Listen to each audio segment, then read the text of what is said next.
Stepstone presenting RERA and DTCP approved on-road beach resort plots. Just 2 minutes drive from Kovalam. Premium beach resort plots 22 lakhs onwards. For free site visit call 8682089820.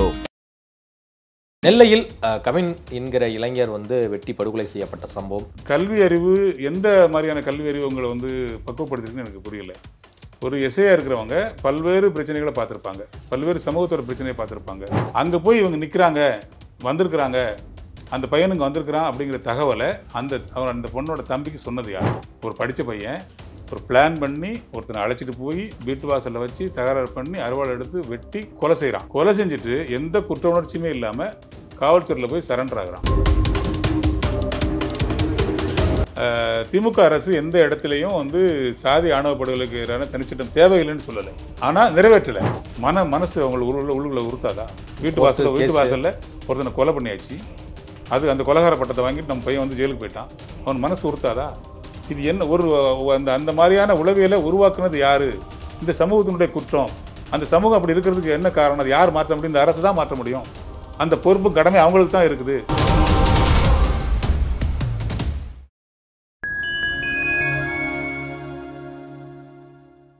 Fine time media நேயர்களுக்கு வணக்கம். நான் உங்கள் சங்கீதுவன். நம்ம சிறப்பு நிகழ்ச்சியில் நம்மோடு இணைந்திருக்கிறார் விடுதலை சிறுத்தைகள் கட்சியின் மேலிட பொறுப்பாளர் மதிப்பிற்குரிய திரு செல்லத்துறை அவர்கள். வணக்கம் சார். வணக்கம். நெல்லையில் கவின் என்கிற இளைஞர் வெட்டி படுகொலை செய்யப்பட்ட சம்பவம் தமிழ்நாட்டையே அதிர வைத்துள்ளது. இதற்கு காரணமாக என்ன சொல்றாங்க அப்படின்னா, இவருடன் பள்ளியிலிருந்து படித்த ஒரு பெண்ணை காதலித்ததாகும். அதன் காரணமாக எப்படி எங்கள் அக்காவை நீ லவ் பண்ணலாம், நீங்கள் என்ன சாதி அப்படின்னு கேட்டு அந்த பெண்ணுடைய தம்பி சுர்ஜித் கவினை அவரோட வீட்டு வாசல்லே கொடூரமான முறையில் படுகொலை செய்யப்பட்ட சம்பவம் பெரும் அதிர்ச்சியை ஏற்படுத்தி இருக்கிறது. என்னதான் இந்த சமூகம் நாகரீக வளர்ச்சியை நோக்கி நகர்ந்தாலும் கூட இன்னும் இந்த சாதிய இழிநிலைகளும் இது மாதிரியான ஆணவ படுகொலைகளும் தொடர என்னதான் காரணம்? ரொம்ப மனசு கஷ்டமாக இருக்குது கேள்விப்படுறதுக்கு. அதுவும் நான் ஒரு திருநெல்வேலி மாவட்டக்காரன் அப்படிங்கிற முறையில், நான் ஒரு திருநெல்வேலி மாவட்டத்தில் இப்போ தென்காசி மாவட்டம் என்னோட அடையாளமாக அந்த மாவட்டம் இருக்கிறதுனால இந்த மாதிரியான சம்பவங்களை கேள்விப்படும்போது மனசு வேதனையாக இருக்குது, கொஞ்சம் வெக்கமாகவும் இருக்குது. இந்த விஷயத்தில் பார்த்தீங்கன்னா, திடீர்னு ஒரு மாதம் பழகுனாங்க, 2 மாதம் பழகுனாங்கிற மாதிரியான ஒரு இனக்கவர்ச்சி அப்படிங்கிற மாதிரியான விஷயம் இல்லை. 9 ஆண்டுகளாக காதலிச்சாங்கன்னு சொல்கிறாங்க. கிட்டத்தட்ட பள்ளி காலத்துலேருந்தே அவங்க 2 பேருக்குள்ள ஒரு பழக்கம் இருந்திருக்கு, ஒரு புரிதல் இருந்திருக்கு, 2 வீட்டுக்குமே தெரிஞ்சிருந்திருக்கு. அதுவும் அந்த பையனோட வீட்லேயும் கண்டிச்சிருக்காங்க, பொண்ணோட வீட்டில் கண்டிச்சிருக்காங்க. அதே மாதிரி பையன் வீட்லேயும் நமக்கு தேவையில்லைப்பா, வேண்டாம்ப்பா அப்படின்ற மாதிரி அந்த சொல்லியிருக்கிறாங்க. ஆனாலும் அவங்க 2 பேருக்குள்ள ஒரு புரிதலான விஷயம் இருக்குது. அதுவும் அந்த பையனோட அப்பா சொல்லும்போது அந்த பொண்ணு தான் போட்டு மாறி தொல்லை பண்ணும் என் பையனை அப்படின்ற மாதிரி அவர் குறிப்பிடுறாரு. சரி, 9 ஆண்டுகளாக அப்படின்னு 9 ஆண்டுகள்னா ஒரு புரிதல் அவங்களுக்கு இருக்குது.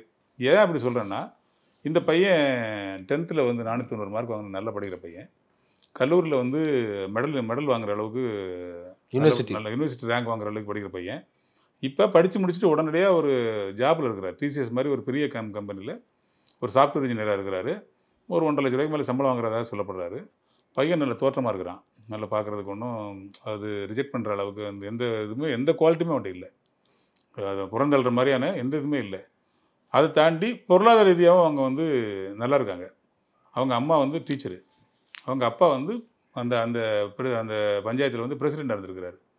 ஸோ ஓரளவு கல்வி அறிவு உள்ள பேரண்ட்ஸ் இருக்காங்க, பொருளாதார பின்பலமும் நல்லா இருக்குது. பொருளாதாரமும் கல்வியும் நல்லா இருக்குது. இப்போ இவங்கள்ட்ட 2 சைடுமே அவங்கள பார்த்தீங்கன்னா, அந்த பொண்ணோட அப்பா அம்மா 2 பேரும் எஸ்ஐயாக இருக்கிறாங்க, காவல்துறையில் வெவ்வேறு இதில் உதவி ஆய்வாளராக இருக்கிறாங்க. இப்போ அந்த வெட்டினான் இல்லையா, அந்த பையனும் கல்லூரி வாழ்க்கையை நிறைவு செஞ்ச ஒரு பையனாக இருக்கான், படித்த பையனாக இருக்கான். இப்போ என்னன்னா, இப்போ ஒரு பொருளாதார அவங்க கேடிசி நகரில் இருக்கிறாங்க, கிராமத்தில் இல்லை. இவங்க தான் ஆறுமுகமங்கலங்கிற ஊரில் அந்த பையன் இருந்தால் கூட அது கிராமம், அது ஊராட்சி, அது ஒரு ஊராட்சி, ஒரு கிராமம்னு சொல்லலாம். அது இந்த ஹைகோர்ட் மகாராஜாங்கிற ஒரு கோயில், அங்கே ஒரு ஃபேமஸான கோயில் இருக்குது. ஆமாம் ஆமாம், அந்த கோயில் இருக்கிற ஊர் அது. ஓகே, ஒரு ரொம்ப குக்கிராமம்லாம் கிடையாது, ஒரு அடையாளப்படுத்தப்பட்ட ஒரு ஊர் தான். ஆனால் அவங்க படித்து 2 பேர் வேலை பார்க்குறவங்க கேடிசி நகரில் வீடு கட்டி அங்கே நல்லா இருக்கிறாங்க.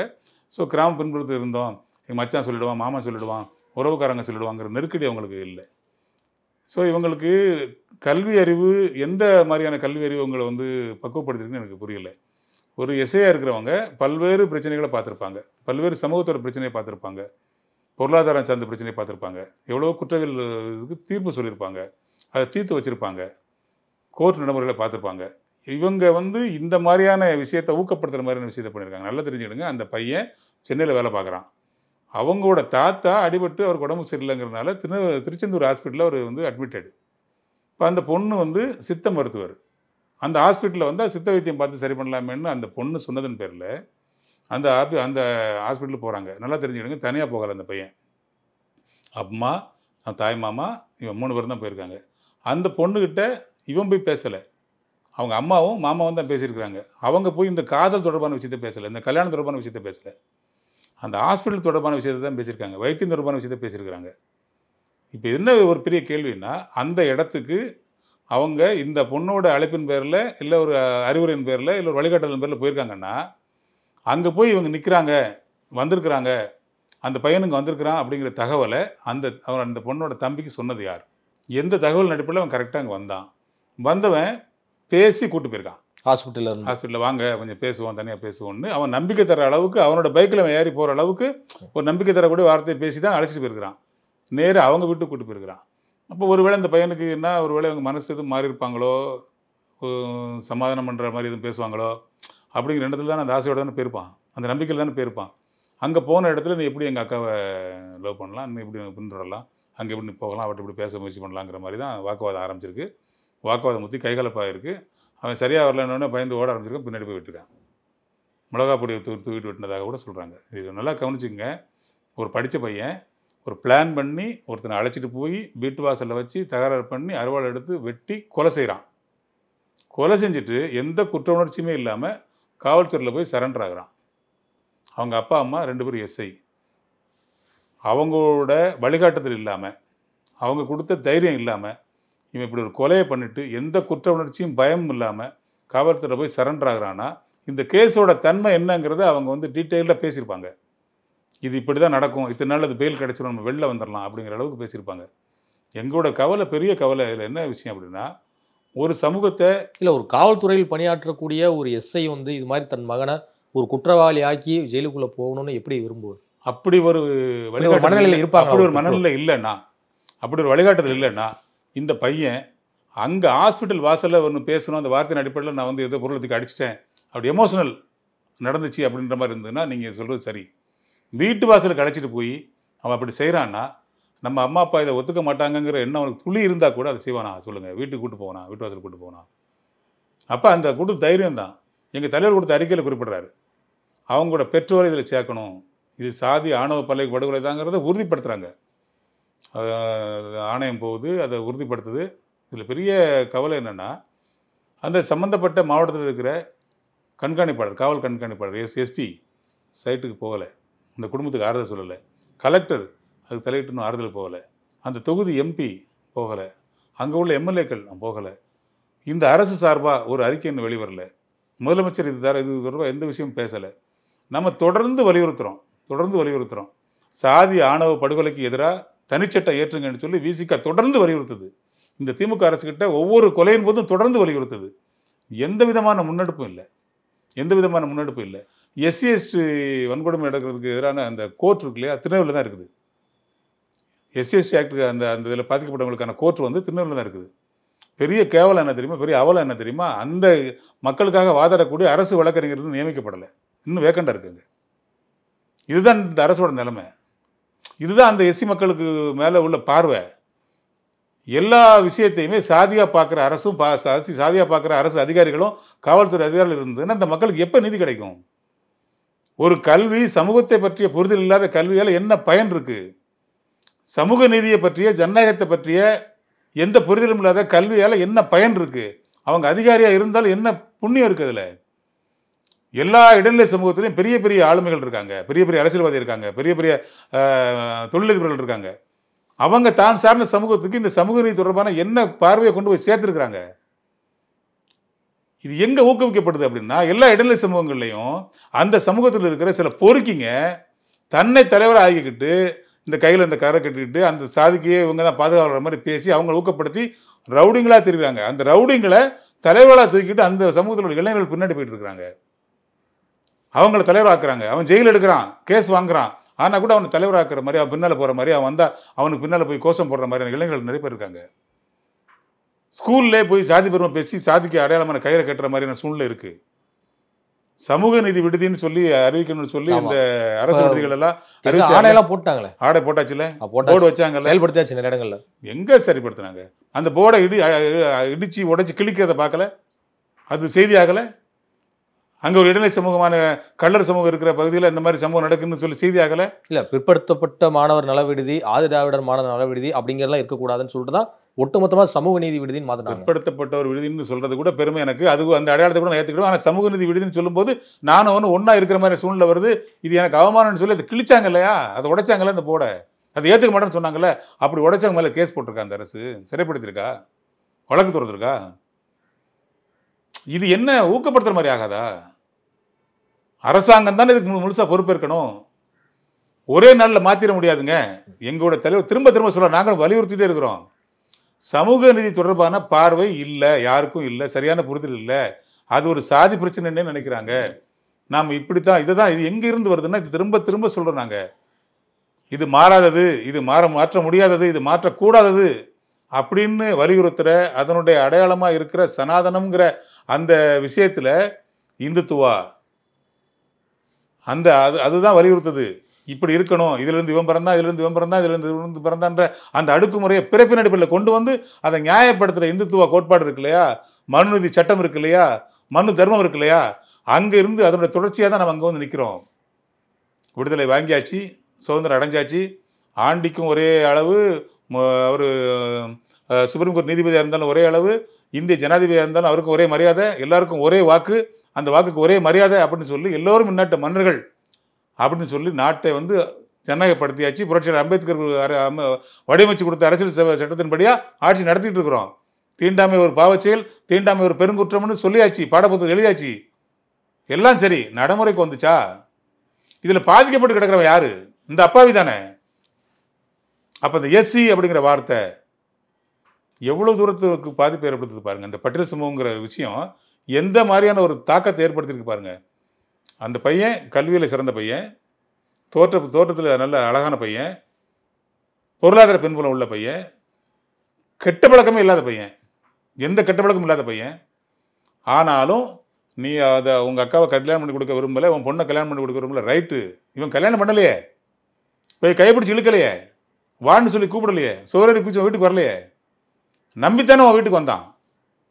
ஏதோ ஒரு நம்பிக்கையை நீ கொடுத்துருக்குற, நம்பிதானே உன் வண்டியில் ஏறி வீட்டு வாசலுக்கு வந்தான். வீட்டு வாசலுக்கு வர வச்சு நீ வெட்டி கொண்டுட்டு எந்த குற்ற உணர்ச்சியுமே இல்லாமல் போய் நீ வந்து ஜெயிலில் போய் சரண்டர் ஆகி ஜெயிலுக்கு போக தயாராக இருக்கிறன்னா இந்த வன்மம் எவ்வளவு ஆழமாக விதைக்கப்பட்டிருக்குங்கிறத பாருங்க. இந்த சாதி ஆணவம் எவ்வளவு வன்மமாக விதைக்கப்பட்டிருக்குன்னு பாருங்க. பெரிய கொடுமை என்னன்னா, எந்த அரசியல் கட்சியிலிருந்து இதுக்கு வந்து ஒரு கண்டனம் அறிக்கை வரல,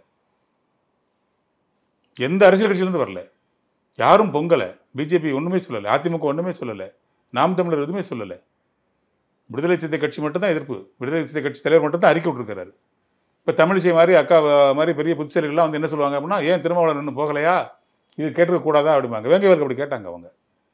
இந்த முட்டாள்தனமான கேள்விகளை, தற்கொலைத்தனமான கேள்விகளை அரசியல்வாதிகள் பேசக்கூடாது. இப்போ சமீபத்தில் நடந்த அஜித்குமார் கொலை வழக்கு பிரச்சனை நடந்ததில்ல, அந்த பையனை அடிச்சு கொண்டாங்கல்ல, எங்கள் தலைவர் போனார்ல, அரசியல் தலைவராக போனார்ல, அது சாதியாக பார்க்கல, பாதிக்கப்பட்டவன் யாரும் போய் நின்னார்ல, நிதியுதவியும் கொடுத்து ஆறுதல் சொல்லி முதல் நிதியுதவி கொடுத்தது எங்கள் கட்சி தான். 1 லட்ச ரூபா கொடுத்துட்டு அவங்க அரசு வேலை கொடுக்கணும், அதுக்கு நிதி கொடுக்கணும், பாதுகாப்பு கொடுக்கணும், குற்றவாளிகளை கடுமையாக தண்டிக்கணும்னு அறிக்கை கொடுத்துட்டு பேசிட்டு வந்திருந்தார்ல. அப்போ அவர் அரசியல் தலைவராக தானே இருக்கிறாரு. ஆனால் இந்த மாதிரி சம்பவம் நடக்கும்போது மட்டும் அவர் சாய தலைவராக மாறிடுவாரா? இது மட்டும் இந்த சமூகத்தில், ஒடுக்கப்பட்ட சமூகத்தில், பட்டியல் சமூகத்தில், எஸ்சி சமூகத்தில் வந்து நடக்கும்போது மட்டும் அவர் சாய தலைவராக மாறிடுவாரா? அவர் தான் போகணுமா, அவர் தான் குரல் கொடுக்கணுமா? இவங்கெல்லாம் பேச மாட்டாங்களா? இந்த மாதிரியான பார்வை தான் சமூக நீதி தொடர்பான புரிதல் வந்து அதிகாரிகள்கிட்ட இல்லை, காவல்துறையினர்கிட்ட இல்லை, மினிஸ்டர்கிட்ட இல்லை, முதலமைச்சர்கிட்ட இல்லைன்னு நான் சொல்கிறேன். நான் இந்த விஷயத்தில் தமிழக முதல்வரை நான் வந்து வன்மையாக கண்டிக்கிறேன், பெரிய வருத்தத்தை பதிவு பண்ணுறேன். இல்லை, ஒவ்வொரு தேர்தலையுமே வந்து விசிகாவுடைய வாக்குறுதியாக வந்து ஆணவ கொலைகளை தடுக்க தனி சட்டம் இயற்றப்பட நிச்சயமாக வலியுறுத்துவோம் அப்படிங்கிறீங்க. ஆனால் தொடர்ந்து கூட்டணியில் பயணிக்கிறீங்க. இப்போ கிட்டத்தட்ட 4.5 ஆண்டுகள் வந்து திமுக ஆட்சி நடைபெற்று முடிய போகுது. ஸோ அப்படி இருந்தும் கூட உங்களால் அதை வந்து புஷ் பண்ண முடியலையா? இதைத்தான் எங்கள் தலைவர் சொல்கிறார் இல்லையா, இதைத்தான் சொல்கிறாரு. ஆளுங்கட்சி திமுகவாக இருந்தாலும், ஆளுங்கட்சி அதிமுகவாக இருந்தாலும், ஆளுங்கட்சி காங்கிரஸாக இருந்தாலும், ஆளுங்கட்சி பிஜேபியே வந்தாலும் பார்வை ஒன்று தான், காட்சி தான் மாறுது, ஆனால் தீர்வு இல்லை, நீதி இல்லை. அதை தான் நாங்கள் சொல்கிறோம். ஏன்னா இந்த அதிகாரிகள் வந்து இப்படியே இருக்கிறாங்க, ஒரு கடுமையான நடவடிக்கை எடுக்க செய்ய மாட்டுறாங்க. இந்த கேஸை நிறுத்து போக வச்சுருவாங்க. கடந்த கால கொலைகளை அப்படியே வந்து நிறுத்து போக வச்சுட்டாங்க. இதுதான் இந்த பார்வை தான் இந்த பயமில்லாத தன்மையை வர வைக்குது அந்த சமூகத்துக்கு. அந்த ஆணவத்தை ஊக்கப்படுத்துது, அந்த சாதிய ஆணவத்தை ஊக்கப்படுத்துது. அதனுடைய தொடர்ச்சியாகவே இது இருந்துடக்கூடாது, இங்கேயாவது ஒரு முற்றுப்புள்ளி வைக்கணுன்றதுனால தான் திரும்ப திரும்ப எங்கள் தலைவர் வந்து அந்த அறிக்கையில் சொல்கிறாரு, சாதிய ஆணவ படுகொலைகளுக்கு எதிராக தனிச்சட்டம் இயற்ற வேண்டும் என்று மீண்டும் மீண்டும் வலியுறுத்துகிறோம்னு ஒரு வார்த்தை சேர்க்கிறார். இதில் அந்த மீண்டும் மீண்டும்ங்கிறது வலியோட சுட்டி காட்டுற வார்த்தை. இதையாவது செய்யுமா இந்த திமுக அரசுங்கிறது எங்களுக்கு தெரியல. இதில் தான் சில நேரத்தில் அந்த இந்த மாதிரியான விஷயங்கள்ல தான் மனசு வெறுத்து போய் சொன்னார்ல, அந்த நம்ம கல்யாண ரங்கத்தில் பேசும்போது சொன்னார், நான் தேர்தல் பாதையை வேண்டான்னு சொல்லிட்டு போயிட்டே இருப்பேன், என்னோட பாதையை பின்பற்றுறவங்க வந்து என் முன்னால் வாங்கன்னு சொல்லிட்டு நான் போயிட்டே இருப்பேன். எனக்கு வந்து அரசு அந்த பெரிய பதவிகளோ எம்பி ஆயிரணும் எம்எல்ஏ ஆயிரணுங்கிறதுலையோ, இன்றைக்கி 6 சீட் வாங்கிறேன் 10 சீட் வாங்கிறேங்கிறதுலையோ அது எனக்கு ஒரு விஷயமே இல்லை.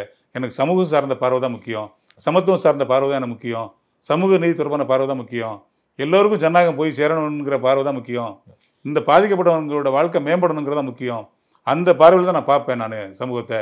அதுக்காக தான் நம்ம வந்திருக்கிறேன். இந்த ஒடுக்கப்பட்ட மக்களை அரசியல் படுத்தணும், அவர்களை தலைவர்களாக்கணும் அப்படிங்கிறதுக்காக நான் வந்து அந்த விழிப்புணர்வுக்கு தான் அந்த அரசியலுக்கு வந்திருக்கிறேன். அதனால தான் என்னோட வாழ்க்கை தியாகம் பண்ணியிருக்கிறேன். எந்த ஒரு புள்ளியிலையாவது நான் எனக்கு முடியலைங்கிற தோட்டுச்சுன்னா தூரத்துக்கு போட்டுருன்னு சொல்லுவார் இல்லையா, இந்த மாதிரி விரக்தியிலேருந்து தான் அது பேசுறது, இந்த மாதிரி விரக்தியிலேருந்து தான் பேசுறது. இப்போ நானே எனக்கே தோணுது, அரசியல் கட்சியாக இருக்கிறத விட இயக்கமாக இருந்திருக்கலாமோ, ஏன் இந்த அரசியல் கட்சிக்கு வந்து அதை நம்ம இழந்துட்டோமோ, அந்த வீரத்தை இழந்துட்டோமோ அப்படிங்கிற மாதிரியான தோற்றத்தை அந்த கேள்வியை எனக்கு தோண வைக்குதுங்கிறேன். நான் எனக்கே இப்படி தோண வைக்கிறேன்னா தலைவருக்கு அந்த மாதிரி தோண தான் வைக்கும். நான் வன்மையான ஒரு கண்டனத்தை பதிவு பண்ணுறதோட ரொம்ப ஆழமான ஒரு கோரிக்கை வைக்கிறேன். நான் இது உளவியல் சார்ந்த பார்வை வேணும். சாதிய உளவியல் சார்ந்த ரொம்ப மோசமாக இருக்குது. இடைநிலை சமூகங்கள் ஒரு சில சமூகத்தை வந்து தவறான நபர்கள் தவறாக வழி நடத்துகிறாங்க. அப்போ இந்த ஒரே நாளில் தீர்க்கப்பட வேண்டிய விஷயம் இல்லை, தீர்த்துவிட முடியாது. அரசு இப்போதாவது விழித்து கொண்டு இதற்கு தீவிரமான ஒரு முடிவை எடுத்து உளவியல் சார்ந்த அந்த அந்த மக்கள்கிட்ட போய் பேசுகிறதுக்கு ஒரு பெரிய குழு அமைச்சு, அவங்களுக்கும் அந்த அதிகாரிகளும் அரசு தொடர்பான மக்கள் பிரதிநிதிகளும் இணைந்த அந்த உளவியல் சார்ந்த பிரச்சனையை, சாதிய உளவியல் சார்ந்த பிரச்சனைகளை மக்களுக்கு புரிய வச்சா இந்த தலைமுறை போயாவது அடுத்த தலைமுறையாவது அதற்கு அடுத்த தலைமுறையாவது சமத்துவம் பற்றிய, ஜனநாயகம் பற்றிய, சுதந்திரம் பற்றிய ஒரு விழிப்புணர்வு அவங்களுக்கு வரும். வந்தால் மட்டும்தான் இது நிரந்தரமாக தீர்வு கிடைக்கும். மிகப்பெரிய வேதனை இது, வேதனையான இதை பதிவு பண்ணுறோம். நாங்கள் எதிர்க்கட்சியாக இருக்கும்போது சாதிய ஆணவ படுகொலைகளுக்கு எதிராக ஒரு தனிச்சட்டம் கொண்டு வருவோம்னு சொல்லி எதிர்க்கட்சி தலைவராக இருந்தபோது ஸ்டாலின் வந்து சொன்னார்.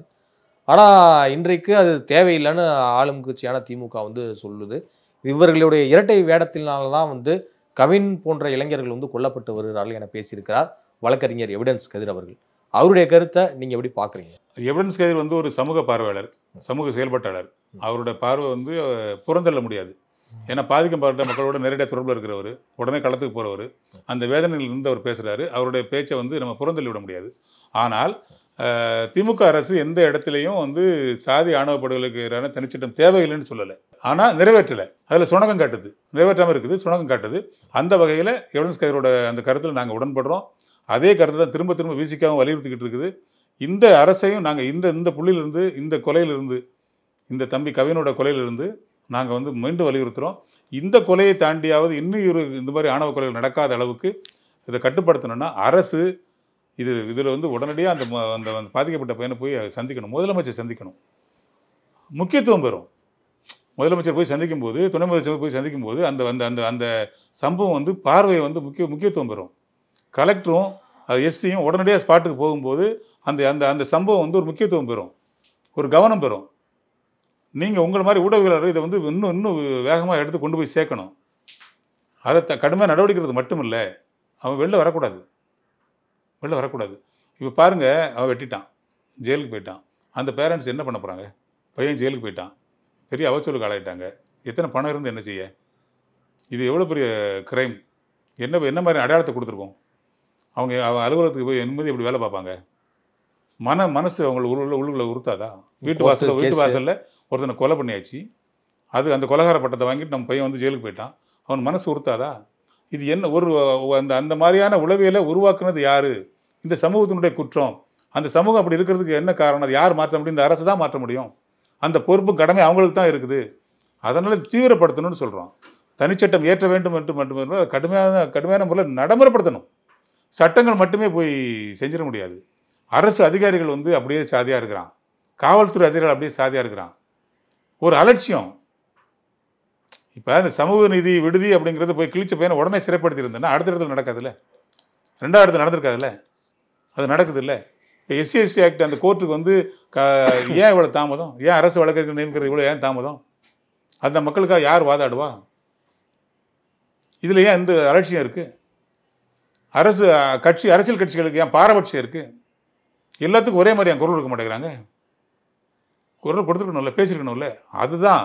அப்போ அரசு அதிகாரிகளை விடுங்க, காவல்துறை விடுங்க, தேர்ந்தெடுக்கப்பட்ட மக்கள் பிரதிநிதிகளுமே சாதிய ரீதியான பார்வையோடு அணுகுனா, எல்லாரும் வாக்கு வங்கி அரசியலோட முடிச்சு போட்டு அணுகுனா எங்கே நீதி இருக்கும்? எங்கே சமூக நீதி இருக்கும்? எங்கே சமத்துவம் இருக்கும்?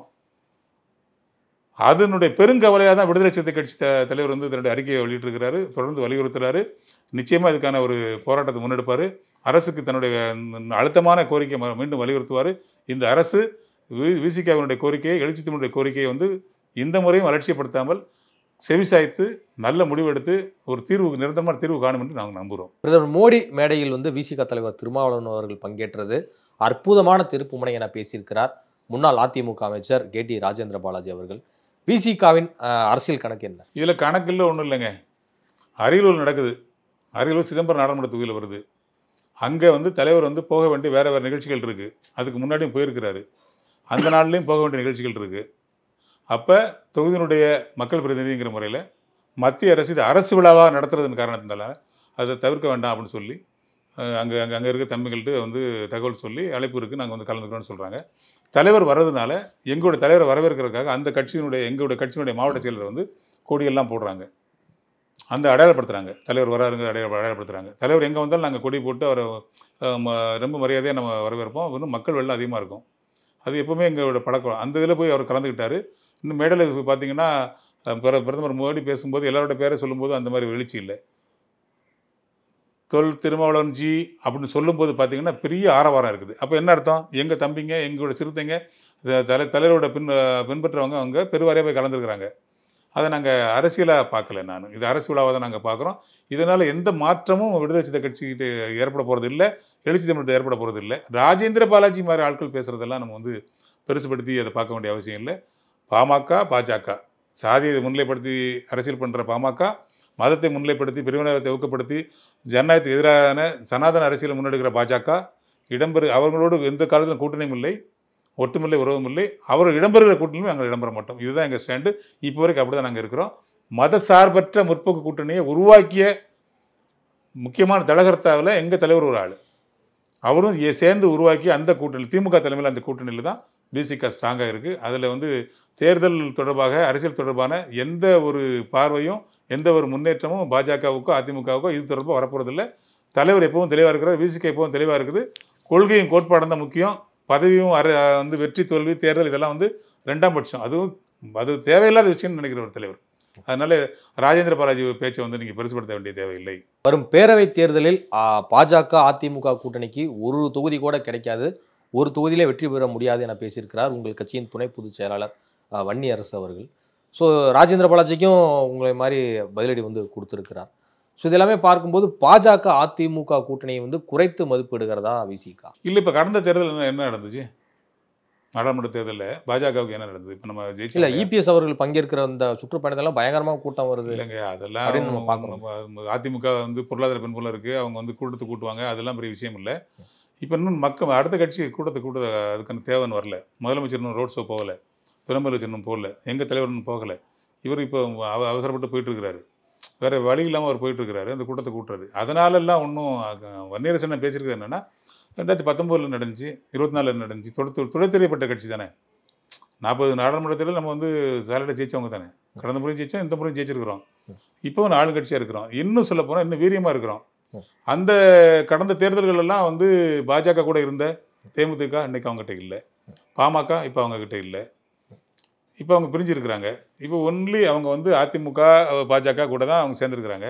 பாஜகவுக்கு தனிப்பட்ட முறையில் எந்த வாக்கு வங்கியும் தமிழ்நாட்டில் இல்லை. நீங்கள் மதத்தை தூண்டி ஏதாவது பிரச்சாரம் பண்ணி பேசிக்கிட்டு இருந்தீங்கன்னா அங்கே வந்து மக்கள் வந்து பக்தியின் அடிப்படையில் கூடுவாங்க. ஆனால் தேர்தல்னு வரும்போது மக்கள் ஜனநாயகத்தின் அடிப்படையில் தான் வந்து வாக்களிப்பாங்க. தமிழ்நாட்டு மக்கள் வந்து அரசியல் புரிதல் உள்ள மக்கள். அது பல முறை நிரூபிக்கப்பட்டிருக்கு. மதவாத சக்திகளுக்கு ஒரு காலமும் இங்கே இடம் இல்லை. அது வந்து தேவையில்லாத ஒரு வெயிட்டை, டெட் வெயிட்னு சொல்லுவாங்க இல்லையா, பிரயோஜனம் இல்லாத வெயிட்னு சொல்லுவாங்க. அது மாதிரி ஒரு வெயிட்டை வந்து எடப்பாடி அவருடைய சுயநலத்துக்காக தூக்கி சுமக்கிறாரு. பாஜகவை தூக்கி சுமக்கிறது மூலமாக கடந்த தேர்தலில் வந்து அதிமுக பெற்ற வாக்குகளை விட மோசமான ஒரு வாக்குகளை பெற்று சரிவை சந்திக்குங்கிறது தான் யதார்த்தம். அதுதான் உண்மை. பெருவாரியான அளவில் போன முறையாவது கொஞ்சம் 75 தொகுதி வரைக்கும் அதிமுக ஜெயிச்சது இல்லையா, இந்த தடவை அதுக்கும் வாய்ப்பு இல்லாமல் தொடச்செறியப்படுவாங்கிற அந்த யதார்த்தத்தை, கலா யதார்த்தத்தை தான் அண்ணன் வன்னியரசு சொல்லியிருக்காங்க. அதுதான் என்னோட பார்வையும், அதுதான் விசிகாவுடைய பார்வையும். நாங்கள் இந்த தேர்தலில் வந்து ரொம்ப சாலிடாக இருக்கோம். கூட்டணி வந்து ரொம்ப ஸ்ட்ராங்காக இருக்குது. மக்கள் மத்தியில் நாங்கள் வந்து போகிறதுக்கான நேரம் வரும்போது நாங்கள் போவோம். எங்களுடைய பங்களிப்பு அந்த மதசார்பற்ற முற்போக்கு திமுக தலைமையிலான கூட்டணிக்கு வந்து மிகப்பெரிய ஒரு பங்களிப்பாக இருக்கும். எல்லா தொகுதியிலும் நாங்கள் வெற்றி பெறுவோம். நாங்களும் கூடுதல் தொகுதி கேட்டு பெறுவோம். அனைத்து தொகுதியில் வெற்றி பெறுவோம். நாங்கள் தேர்தல் அங்கீகாரம் பெற்றிருக்கோம் இல்லையா, அதையும் நாங்கள் தக்க வச்சுக்குவோம். இதுவரை உங்கள் பல்வேறு கருத்துக்களை உங்களுக்கு மிக்க நன்றி சார். நன்றி.